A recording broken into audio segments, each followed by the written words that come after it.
Buenos días a todos, mi nombre es Alejandro Dorch, hoy miércoles 26 de agosto, siendo las 9 de la mañana, les doy la bienvenida desde APRESID y muchas gracias por sumarse a este taller titulado Caña de azúcar, potencial bioenergético.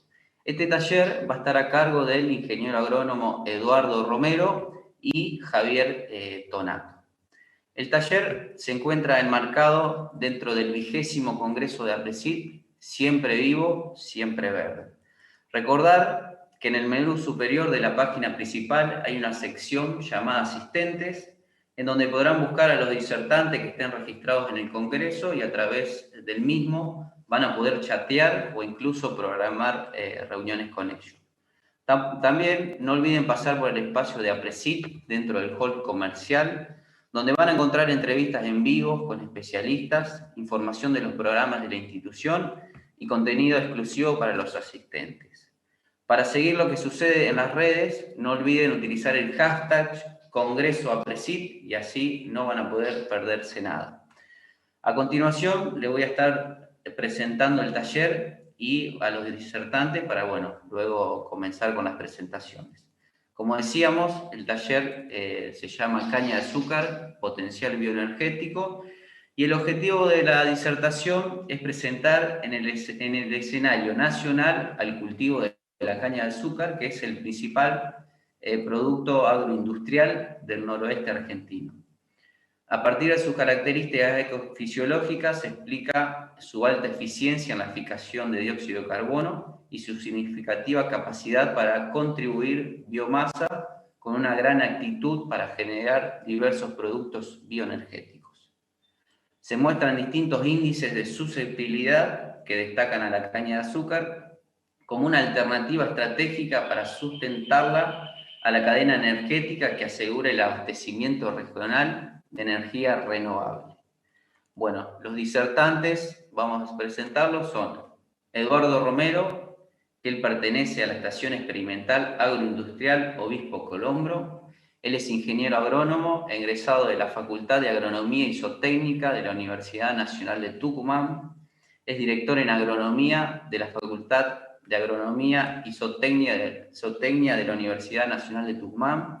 Es investigador principal en la Estación Experimental Agroindustrial Obispo Colombre, sección Caña de Azúcar, programa Agronomía Las Talitas, Tucumán, Argentina. También es coordinador del subprograma Agronomía de la Caña de Azúcar, coordinador de proyectos cultivos energéticos del programa de bioenergía.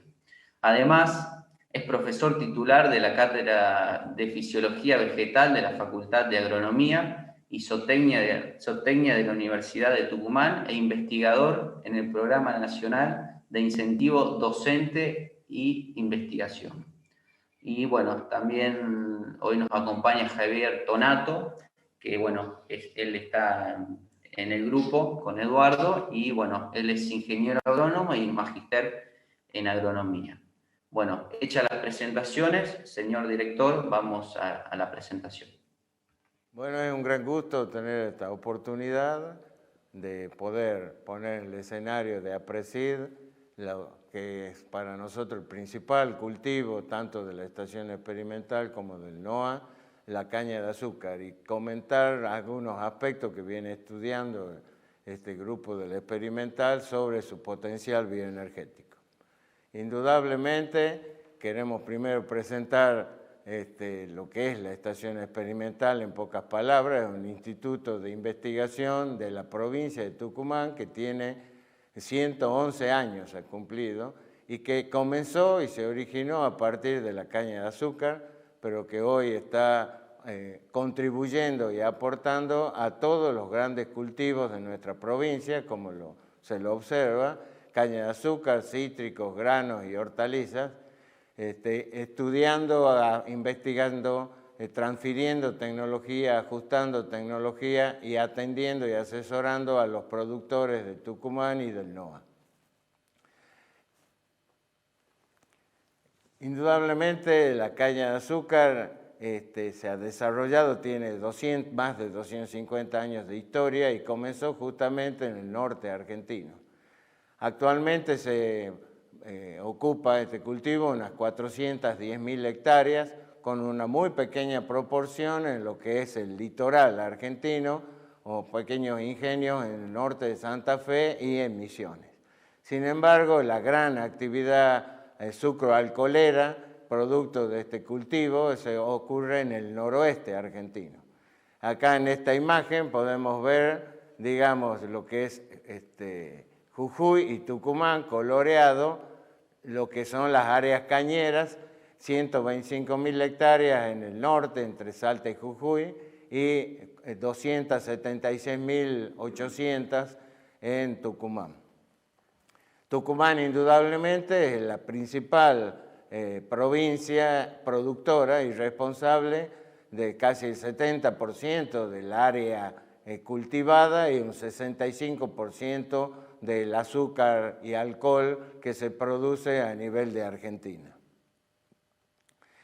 Haciendo una caracterización rápida de este sector sucroalcoholero, hoy Argentina dispone de 20 ingenios azucareros, 15 en Tucumán, 2 en Salta y 3 en Jujuy, 16 destilerías de alcohol, 12 deshidratadoras, 8.100 productores cañeros. Y esto es un aspecto importante a destacar, 6.400 son pequeños productores, lo cual tiene una característica típica, digamos, y es más marcada en Tucumán, donde son 5.000 los pequeños productores asociados a esta agroindustria.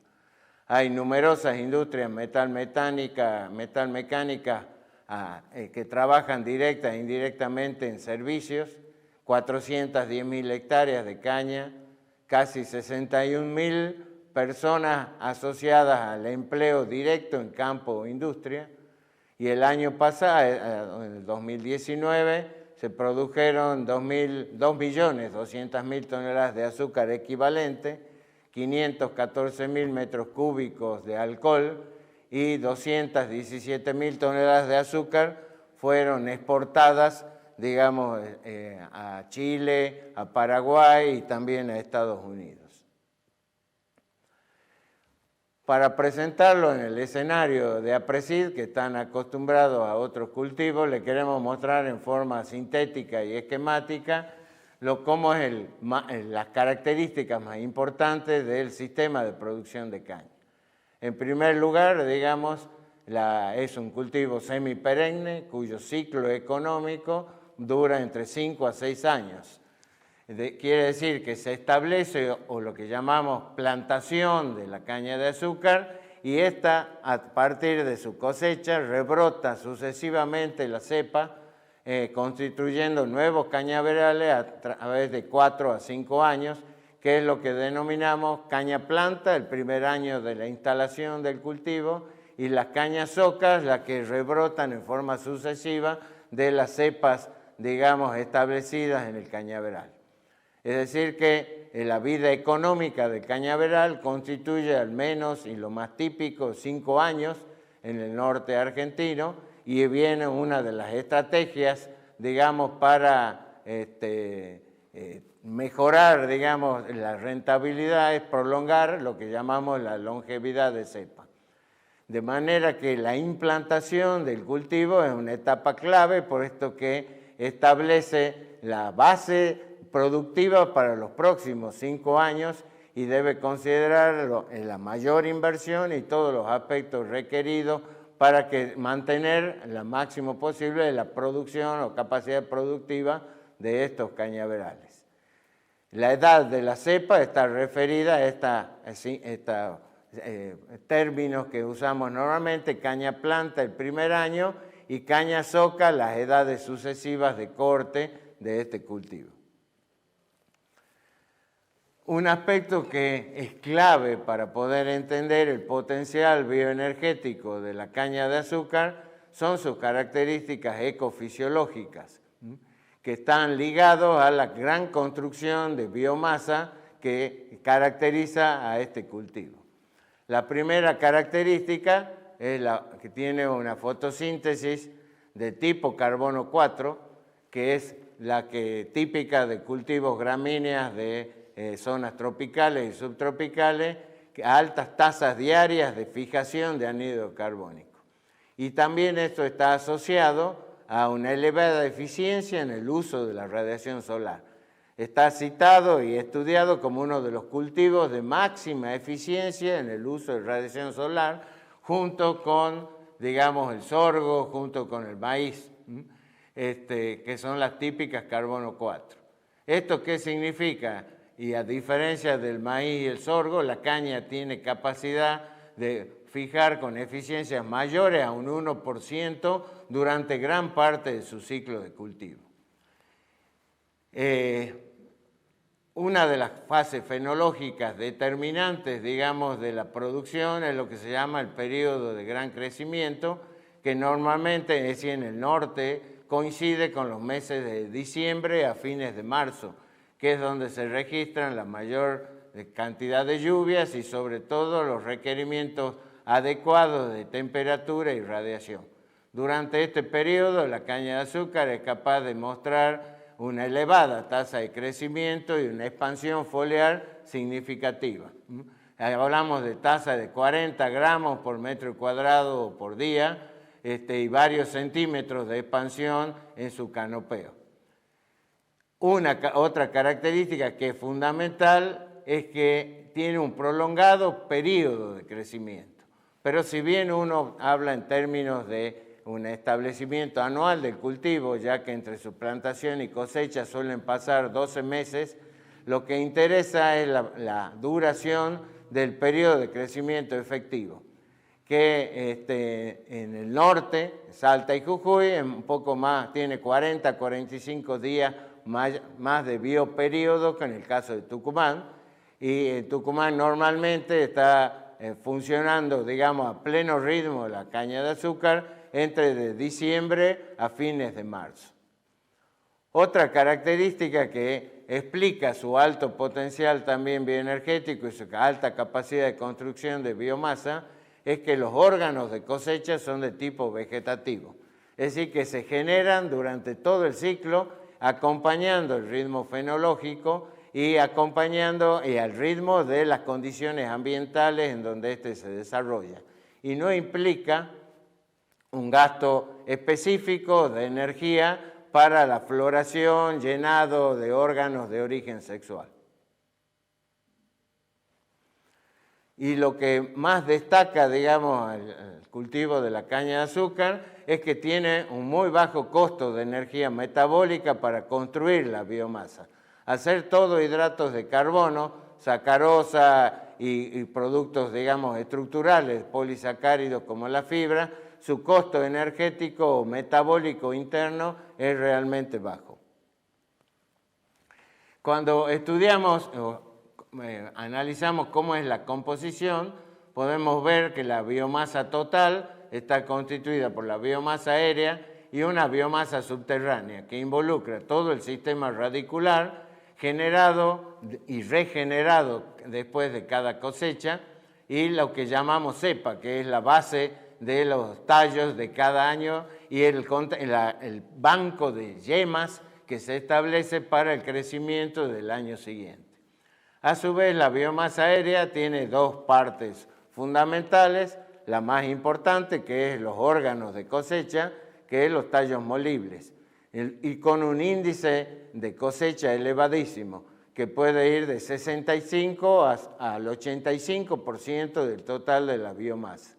Estos tallos molibles, que son los de interés cosechable, tienen un 10 a un 15% de fibra y el grueso del contenido almacenado en el parénquima es la sacarosa, que es de un 10 a un 16% del peso fresco.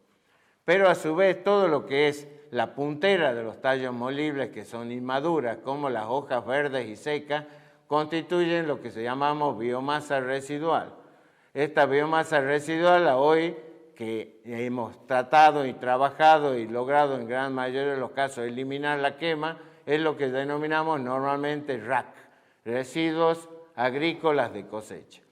La estimación que hicimos en Tucumán, que por cada tonelada de caña molible tenemos 1 a 1,4 toneladas, 140 kilos de materia seca de biomasa residual por tonelada de caña, lo cual significa que a nivel de una producción normal estamos entre las 7 a 10 toneladas de materia seca de biomasa residual. Y esto ha sido uno de los ejes centrales para establecer un sistema sustentable de producción, la eliminación del fuego. Ahí ustedes pueden ver en una foto lo que significa el colchón de rack o de maloja, como le decimos en el norte, que deja la caña después de cada cosecha con valores de 7 a 15 toneladas por hectárea. Ese es el eje y ha servido para establecer, modificando el sistema de producción a través de la conservación de los residuos en superficie o su incorporación en aquellas zonas donde no se puede mantenerlo en superficie por la presencia de napa freática, o también la recolección parcial de esa cobertura para enfardar y ser utilizado en la producción como agregado al bagazo o en forma independiente para la cogeneración de electricidad. Estas son las ideas, fuerzas y bases, digamos, del nuevo sistema de producción sustentable. El mantenimiento de este residuo de cosecha sobre la superficie del suelo brinda una serie de ventajas agronómicas muy significativas, como es la conservación de la humedad, el control físico, digamos, y alelopático sobre las malezas, y también, digamos, evita la erosión. Sin embargo, hay otro aporte fundamental que pocas veces he tenido en cuenta y que hemos tratado a partir de este esquema dejar en claro. Si esto es el flujo de carbono, es decir, el balance de carbono de una hectárea de caña de un rendimiento aproximado de 60 toneladas, la cual tuvo la capacidad de fijar, es decir, de tomar anhídrido carbónico y a través de la fotosíntesis neta, fijar 57,5 toneladas de anhídrido carbónico hectárea año, que en síntesis, considerando unidades de carbono, son casi 16 toneladas de carbono que han sido fijados en el cultivo. De esto, el 52%, que son los órganos de interés cosechable, son cosechados y transportados a la industria, donde gran parte se han convertido en productos ricos en carbono, como el azúcar o el bioetanol, u otros son utilizados para la generación de energía, como el caso de vapor y energía eléctrica. Y la parte subterránea, que muchas veces, igual que los residuos de cosecha, no han sido tenidos en cuenta, constituyen en gran medida el eje de la sustentabilidad del cultivo de la caña de azúcar, ya que ese 26% de rack más el 22% de raíces, es decir, de todo el sistema de crecimiento subterráneo, sufren una serie de transformaciones en el suelo y aproximadamente el 14% de este carbono que estaba en los residuos de cosecha y en las cepas y raíces son convertidos en materia orgánica e incorporados en el carbono, como carbono en el suelo. Este es un tema fundamental porque no nos olvidemos que el carbono, el suelo, su variación y su incremento es un índice clave de sustentabilidad y a su vez indica la mejora progresiva de la fertilidad de los suelos. Si llevamos este balance a través de las zafras, la caña de azúcar tiene un funcionamiento de este tipo, es decir, produce una biomasa aérea en forma cíclica anual, con niveles de fijación elevadísimos, y sin embargo logra un incremento continuo de la biomasa carbonosa del suelo, aumentando el contenido de materia orgánica y también un gran aporte de nutrientes nuevos a través de la recomposición y mineralización de esa materia orgánica, mejorando la fertilidad. Si esto lo llevamos, el otro componente al balance de carbono es las emisiones, es decir, todos los gases, digamos, que emiten a la atmósfera, convertidos en equivalente de anhídrido carbónico. Para las estimaciones que hizo el ingeniero Tonato acá en Tucumán, tenemos una variación entre 1,75 a 2,6 toneladas hectárea año de emisiones de anhídrido carbónico. El 2,6 para el sistema tradicional de fertilización con urea y 1,7 para sistemas ya optimizados con el uso de biofertilizantes, herbicidas seleccionados y considerando el manejo del rastrojo en superficie. Si llevamos tanto el balance de carbono como las emisiones a nivel de toda el área de producción a nivel de la caña de azúcar, son las 408.000 hectáreas, tenemos que anualmente la caña de azúcar es capaz de fijar más de 24 millones de toneladas hectárea año de anhídrido carbónico de la atmósfera. Es decir, que incorpora al sistema unos casi 7 millones de toneladas de carbono por la acción de la caña de azúcar. 600.000 toneladas de ese carbono permanecen y se van incorporando en suelo al forma anual, y mientras tanto se emite unas 700.000 a 1.000.000 de toneladas, digamos, de equivalente a anhídrido carbónico.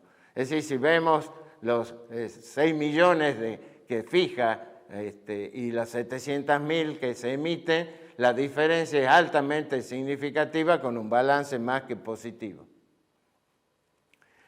Este balance, por otro lado, se expresa en la calidad de los productos y en esta diapositiva podemos ver el potencial energético que tiene la caña de azúcar. Una tonelada nos puede proveer 150 kilos de azúcar equivalente, 135 kilos de fibras bagazo, es decir, lo que va dentro de los mismos tallos, y 140 kilos de fibra en el rack. Eso nos produce unas 7.400 megajoules. Si ustedes ven un barril de petróleo, 5.800 megajoules. Es decir, que una tonelada de caña de azúcar podemos equipararla a 1,2 barriles de petróleo crudo.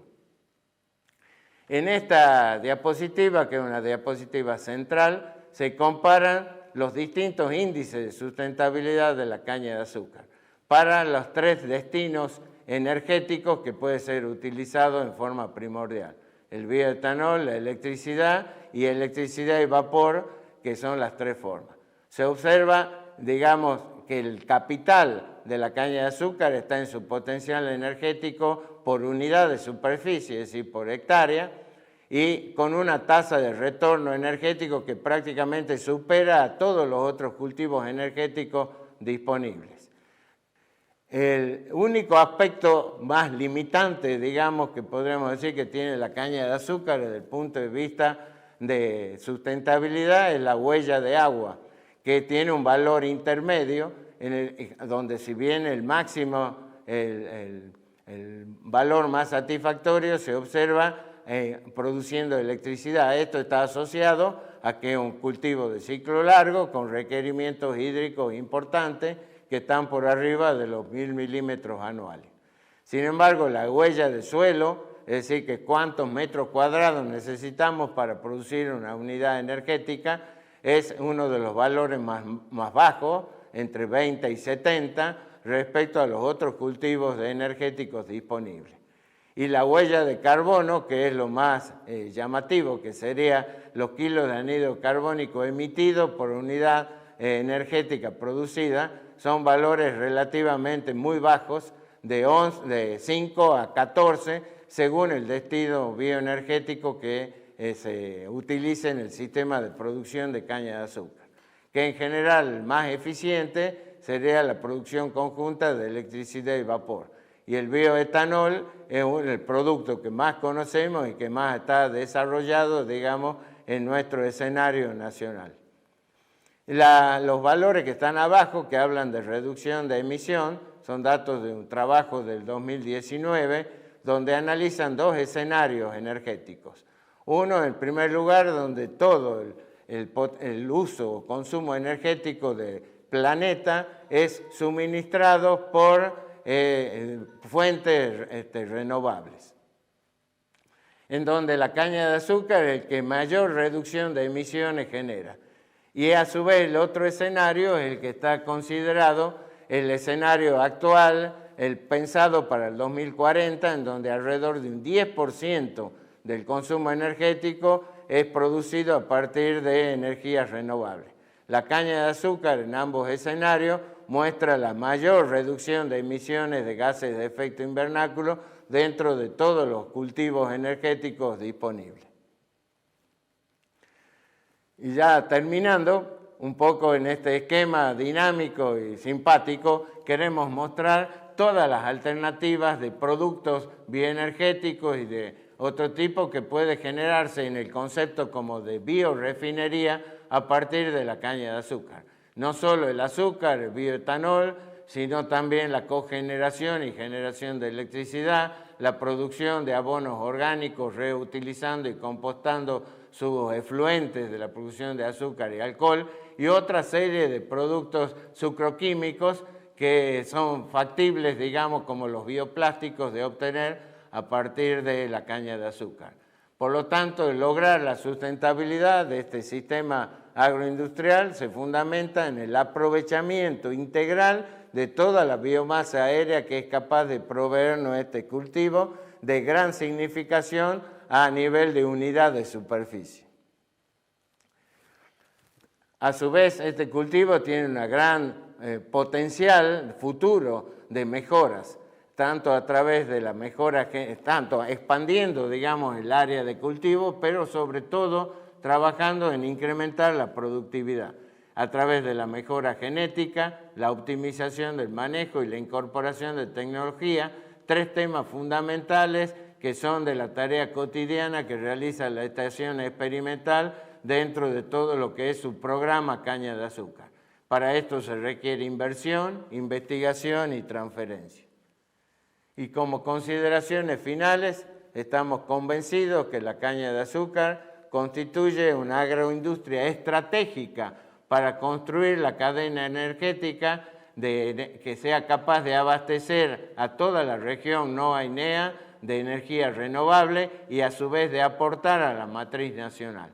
Para esto resulta importante afianzar el establecimiento de sistemas productivos agrícolas, industriales, sostenibles y eficientes, trabajar mucho en la mejora de la organización del sector intra-sucoalcoholero a través de acuerdos consensuados y la definición de políticas energéticas nacionales de mediano y largo plazo, donde no solo se integren los sectores y se consideren las regiones intervinientes, concatenando los potenciales que tiene cada una de ellas al servicio de la nación, y no dejando nunca de tener a la vista y dando prioridad a la sustentabilidad ambiental, cuidando el suelo, el agua y el aire para las generaciones futuras. Muchas gracias. Bueno, muchas gracias Eduardo por la presentación, la verdad que muy interesante, uno que no está mucho en el tema, la verdad que muy interesante, estaba mirando, veo conceptos, la verdad que no los tenía en cuenta y la verdad que excelente. Bueno, ahora vamos a pasar al espacio de preguntas, las cuales nos fueron llegando a lo largo de la presentación. Bueno, la primera pregunta que surge es ¿cómo integrar el potencial bioenergético de la caña de azúcar con otros cultivos en Argentina? Bien. Es una pregunta interesante y sobre todo porque en Tucumán la estación experimental ha trabajado intensamente desde esa visión. Sí, sin duda, y como contábamos en la charla, la estructura, el potencial de la caña es capaz de construir una estructura estratégica y básica, pero indudablemente tiene la capacidad asociada a sus falencias, a sus nichos y a sus huecos, de complementar con otros cultivos que permitan a la provincia y a la región disponer de un aporte continuo de todos los días y durante todo el año de productos bioenergéticos. Y hablemos no solo de biocombustibles, sino la posibilidad de la generación eléctrica. Y nosotros hemos trabajado mucho con un cultivo que ustedes conocen muy bien, que son los sorgos. Hemos trabajado con varios semilleros, digamos, buscando materiales de alta capacidad de producción de azúcar, en donde el órgano cosechable es similar a la caña, que son los sorgos azucarados, y otros también materiales de alta capacidad de energía, así con fibras de porcentajes mayores al 20-21%. Sembrados, ustedes saben que en Tucumán los granos y la caña son vecinos y están en lotes colindantes en muchos aspectos, y estos cultivos permitirían a su vez darle al cultivo de la soja o a otros granos la posibilidad continua de rotación, que es una de las necesidades más importantes para un manejo sustentable.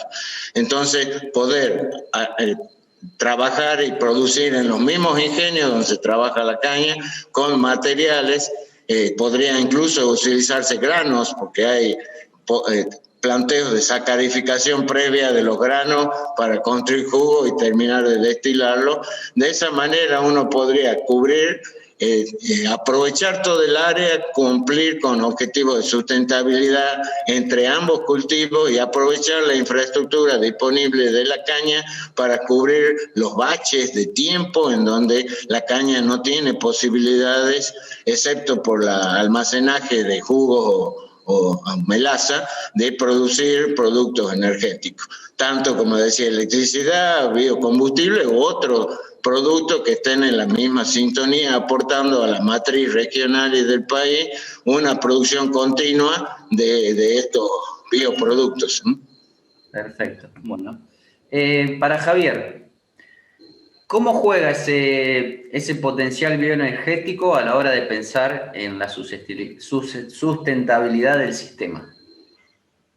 Bueno, la caña de azúcar ofrece numerosas ventajas a la hora de analizarlo desde el punto de vista de la sustentabilidad por su alta capacidad de producción de biomasa, ¿sí? Al ser un cultivo que es muy eficiente en el uso de los recursos, nos permite de alguna manera inclinar la balanza hacia el lado positivo de la sustentabilidad, ¿sí? Construyendo mucha biomasa disponible para ser aprovechada. Por otro lado, se trabaja constantemente en ajustar los sistemas de manejo agronómicos disponibles para los productores, de la mano de empresas que están muy interesadas en estos puntos, que ofrecen productos que son cada vez más sustentables, que tienen un menor impacto, menores emisiones en su producción y en su utilización y en su aplicación en el campo. Entonces, ese es otro componente muy importante que tiene el cultivo de caña de azúcar, que es su optimización constante, ¿sí? Desde la Estación Experimental Agroindustrial Obispo Colombres estamos constantemente trabajando en ese sentido, buscando optimizar los sistemas, por muy poco que pueda ser esa optimización que nosotros logramos después en un sistema global, cuando lo traducimos a miles de hectáreas, eso va sumando un impacto muy importante y muy favorable. Así que esa es un poco la visión que tenemos siempre, ¿sí? De sistemas de manejo, de optimización constante. Creemos que los indicadores de sustentabilidad son herramientas muy útiles a la hora de poder cuantificar lo que estamos haciendo, ¿sí? Ya nos desprendemos un poco de esa impresión que tenemos de que me parece que esto está bueno, sino que le ponemos un número, le ponemos un valor, un indicador, y eso nos permite evaluar año a año nuestras mejoras o dónde está ese aspecto o ese punto donde tenemos que trabajar de una manera más intensa. Perfecto, perfecto. Bueno, con respecto al manejo, ahí surge la pregunta es, ¿qué profundidad alcanzan las raíces? Y si potencialmente podemos usar el agua de napa.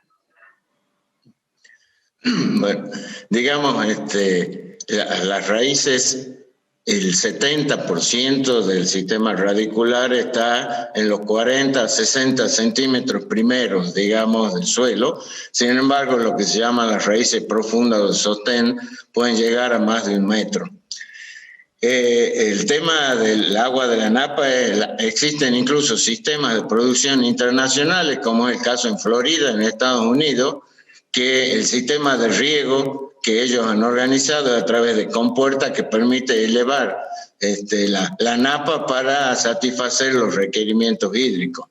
Eso requiere de tipos de suelos específicos y de regímenes de lluvia que no compliquen. En el caso nuestro de Tucumán, si bien la napa aporta en cierta medida, hay dos problemas. Uno es que en general la napa es alta durante las épocas de lluvia, lo cual pues, en general puede generar problemas de asfixia o anoxia al cultivo.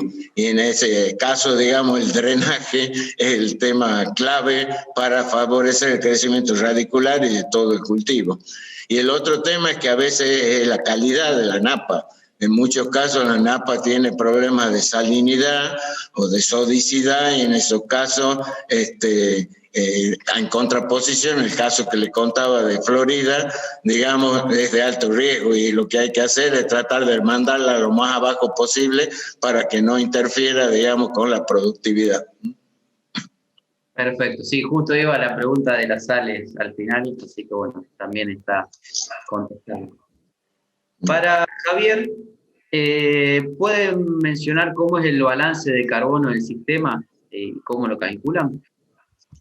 Bueno, sí, para no llevar demasiado tiempo ni aburrirlos, les cuento a nivel conceptual. El balance de carbono del sistema tiene dos componentes, básicamente, como todo sistema, son entradas y salidas, ¿sí? Por un lado, todo lo que es fijación de carbono, ¿sí? O aportes de carbono al sistema que básicamente se realiza a través de la fotosíntesis, ¿sí? La fotosíntesis fija carbono en los tejidos del cultivo y esos son nuestra fijación de carbono.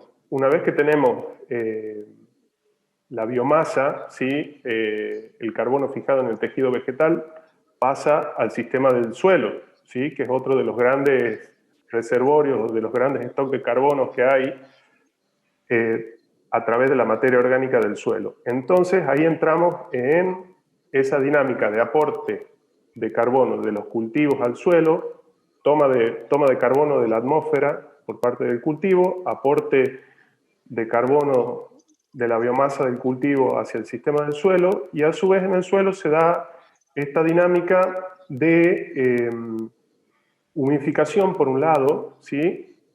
Cómo esa biomasa pasa a formar parte de sustancias húmicas del suelo, y el proceso inverso, que es la mineralización, donde se produce un cambio de esas formas orgánicas a minerales, se puede tomar los nutrientes que están contenidos en la materia orgánica, los puede tomar la planta, los cultivos, y a su vez hay una liberación de dióxido de carbono por la respiración. Entonces básicamente nosotros vamos a tener fijación como fotosíntesis y pasar a un stock que está en el suelo, y a su vez vamos a tener una liberación de dióxido de carbono que es por los procesos de respiración, mineralización, humidificación, que tienen que ver ya con la microflora del suelo también y de los cultivos.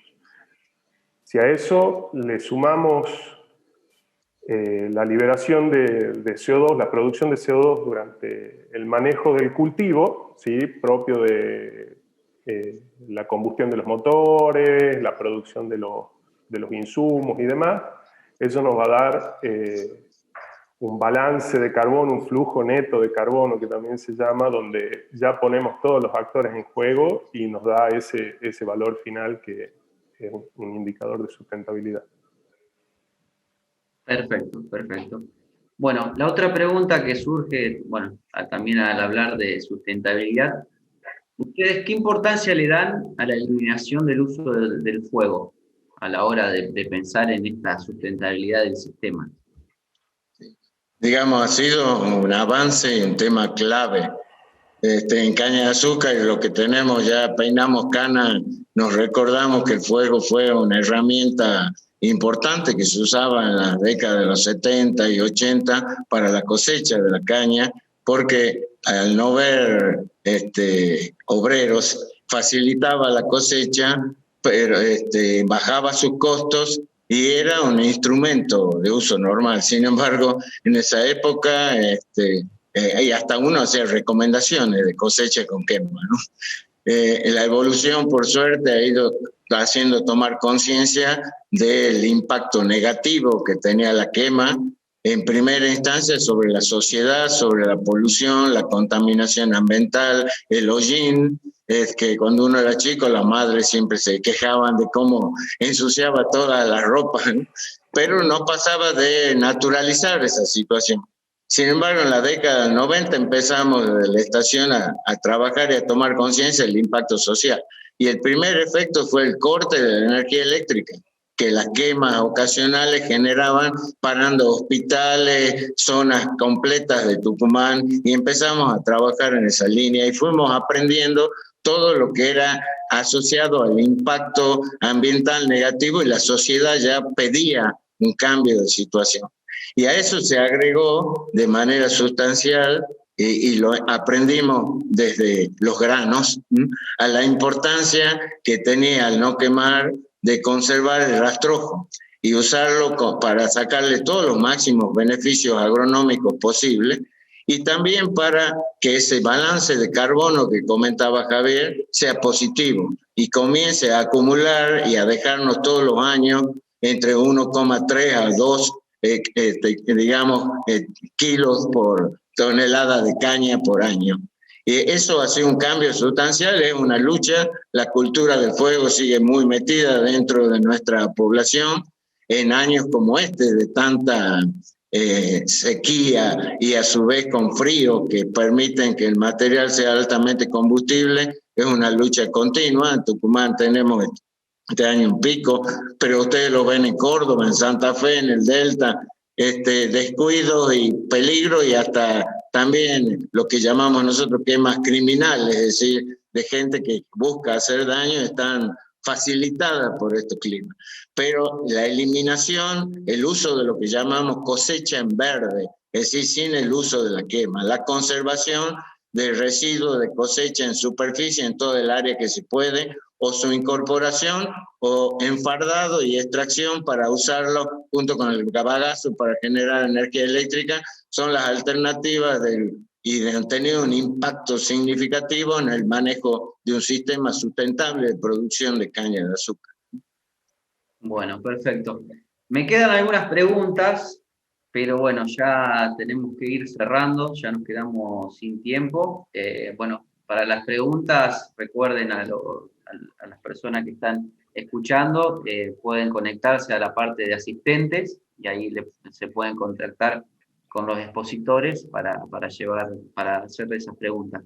Pero bueno, también no quiero olvidarme, no quiero dejar de agradecer, bueno, que han llegado muchas felicitaciones. Una de las felicitaciones desde la Universidad Nacional de Cuyo, por la presentación de Eduardo, y bueno, muy buena presentación general. Bueno, después hay otro mensaje, bueno, felicitaciones para Eduardo, y bueno, acá hay un mensaje lindo. Hoy empecé con una muy linda charla sobre caña de azúcar, así que muy bueno. Y acá comenta que Eduardo le regaló un libro hace ya más de una década. Así que bueno, lindos mensajes para Muchas gracias. Así que bueno, para ir cerrando, les quiero agradecer a los dos. Muy interesante. Como decía al principio, yo no estaba muy habituado al tema de caña de azúcar, me pareció muy interesante el tema. No sé si les quiero dejar un espacio cortito para que, bueno, si quieren dejar algún mensaje, algún comentario.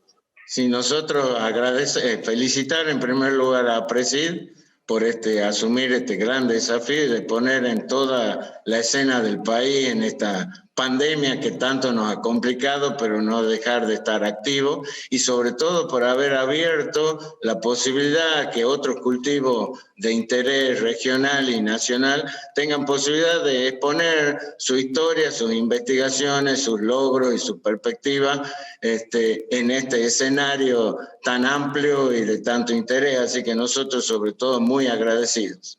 y dispuesto para cuando nos inviten de vuelta, estaríamos encantados de participar. Buenísimo. Javier. Bueno, sí, como siempre, agradecer a la organización por este espacio, por esta participación, y bueno, es una oportunidad de aprender para nosotros, ¿no? Creo que mirando a nuestros colegas de otras regiones y de otras actividades diferentes, sobre todo, es donde uno tiene mucha oportunidad de aprender, de copiar ideas, de incorporar nuevos conceptos, así que bueno, una oportunidad increíble para seguir aprendiendo y mejorando lo propio de uno, ¿no? Así que agradecidos a todos por eso. Bueno, muchísimas gracias a los dos, ha sido un gusto personalmente y bueno, muchas gracias a la audiencia. Muchas gracias a ustedes. Gracias. Hasta luego.